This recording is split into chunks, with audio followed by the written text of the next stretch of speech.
ஹெல்தியான ஒரு சூப்பரான ஒரு ஆப்பம் மாவு எப்படி ப்ரிப்பேர் பண்ணுறதுன்றது தான் காட்ட போகிறேன். இது 2 கப்பு இட்லி அரிசி, அதாவது இட்லி அரிசின்னா கடையில் இட்லி அரிசி விற்கிது, அது வந்து பச்சரிசி.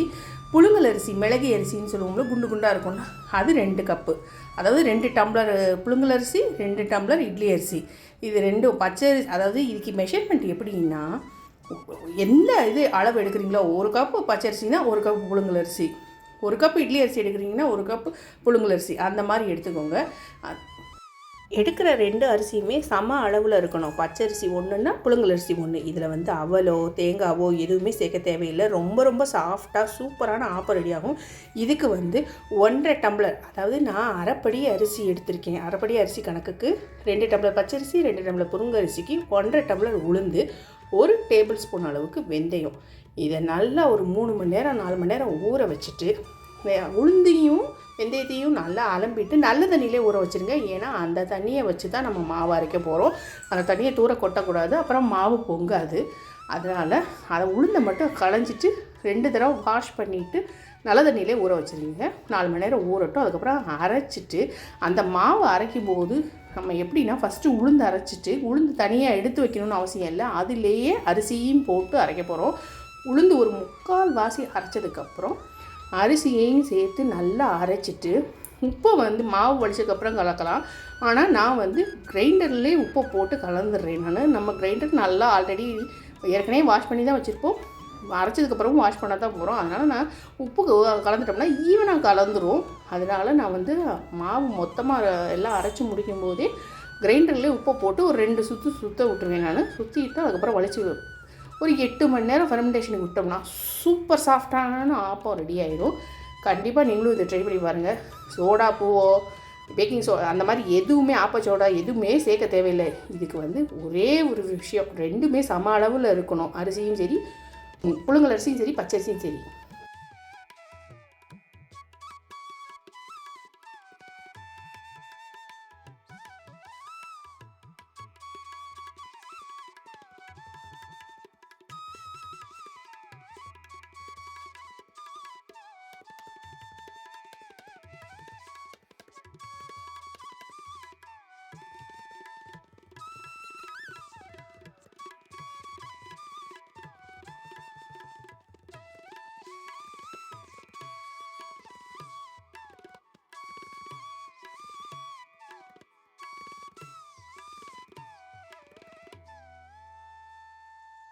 இந்த மாவை பொறுத்த வரைக்கும் பட்டு போல் அரைச்சோம்னா சூப்பராக நல்லா வரும். இதில் பார்த்திங்கன்னா இதிலே நான் உப்பையும் சேர்த்து கலக்கிறேன். அதைத்தான் உங்களுக்கு இப்போ காட்டுறேன். இதிலே உப்பு சேர்த்து கலக்கிறதுனால நம்ம கை போட்டு கலக்கணும்னு அவசியம் இல்லை. ரொம்ப சூப்பராக அழகாக கலந்து வந்துடும். இப்போ பார்த்திங்கன்னா அரை அளவுக்கு தான் இருக்குது சம்பளத்தில். இது எவ்வளோ பொங்கி வருதுன்னு பார்க்கலாம் 8 மணி நேரம் கழிச்சு. இது நல்லா ஃபெர்மெண்டேஷன் ஆனதுக்கப்புறம் நம்ம என்ன பண்ணணும்னா, நல்லா அடிவொட்ட மாவை நல்லா கிளறி விட்டுட்டு, வேணும்னா கொஞ்சம் தண்ணியாக அரைக்கலாம். ஆனால் இது பட்டாக இருக்கணும், பட்டாக அரைச்சி எடுக்கணும். அதுதான் இதில் ரொம்ப நம்ம கவனிக்க வேண்டிய விஷயம். இப்போவும் சொல்கிற மாதிரி தான், மாவை வந்து எப்போவுமே மேலாப்பில் வந்து உளுந்து வந்துடும், அடியில் அரிசி தங்கிடும், அதாவது அரிசி மாவு. அதனால் நல்லா கலந்து விட்டுட்டு இந்த பாத்திரத்தில் நம்ம வேணுங்கிற மாவு மட்டும் எடுத்து வச்சிட்டோம்னா மாவு ரொம்ப நாளைக்கு புளிக்காமல் இருக்கும். 2-3 நாள் ஆனாலும் ரொம்ப காடியாக புளிச்சு போய் நமக்கு வந்து யூஸ் பண்ணுறதுக்கு இஷ்டம் இல்லாமல் போயிடும்ல. கரெக்டான புளிப்பு பதத்தில் இருந்தாலும் நல்லாயிருக்கும். இந்த கொஞ்சம் தண்ணி அட்ஜஸ்ட் பண்ணியிருக்கேன் நான், அந்த அளவுக்கு இருந்தால் போதும். வேணால் ஒரு 1/4 கிளாஸ் தண்ணி விட்டு நல்லா அட்ஜஸ்ட் பண்ணிவிட்டு இப்போ ஆப்பம் வாத்து காமிக்கிறேன் பாருங்கள். சூப்பரான சாஃப்டான அவுட்டர் லேயர் வந்து உங்களுக்கு நல்லா கிறிஸ்பாகவும், இன்னர் அந்த உள்ள நடுவில் பகுதி வந்து நல்லா கொஞ்சம் குண்டாகவும் சாஃப்டாகவும் இருக்கும். சூப்பராக. இதில் வந்து சோடாவோ எதுவுமே சேர்க்கலை. ஹெல்த்தியான ஆப்பம். இதுக்கு தேங்காய் பாலோ சட்னியோ சாம்பாரோ எது வேணாலும் தொட்டுக்கலாம். நாங்கள் சாம்பார் தான் தொட்டுக்கிட்டோம். ரொம்ப ரொம்ப டேஸ்ட்டாக இருந்தது. வாசனை அதுக்கு மேலே இருந்தது. சாப்பிட்றதுக்கு இன்ட்ரெஸ்ட்டை தூண்டுற மாதிரி இது வாசனை. வெந்தயம் போட்டு அரைக்கிறதுனால ஃபஸ்ட் கிளாஸாக இருந்தது. கண்டிப்பாக ட்ரை பண்ணி பாருங்கள். மறக்காமல் நந்தினி ஸ்மெண்ட்டை சப்ஸ்கிரைப் பண்ணிடுங்க. இந்த வீடியோ பிடிச்சிருந்தேன்னா லைக் பண்ணுங்கள், ஷேர் பண்ணுங்கள். தேங்க்ஸ் ஃபார் வாட்சிங். பாய் பாய். ஆனால் சிம்மில் வச்சு நீங்கள் இந்த ஆப்பம் செய்யுங்க. சூப்பராக வரும். அழகாக கப் மாதிரி வருது பாருங்கள்.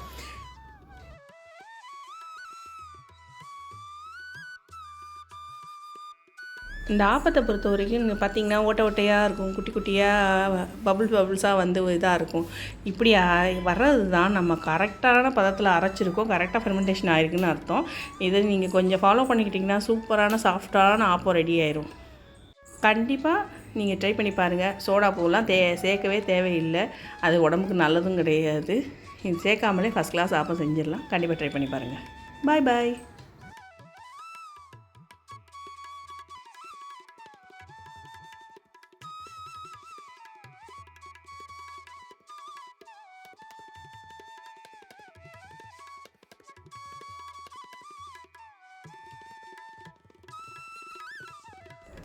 நான் இப்போ சுற்றி காமிச்ச மாதிரி சுத்த தெரியாதவங்க இந்த மாதிரி தோசை வாக்குற மாதிரியே ஆப்ப கடாயில் வாக்கலாம்.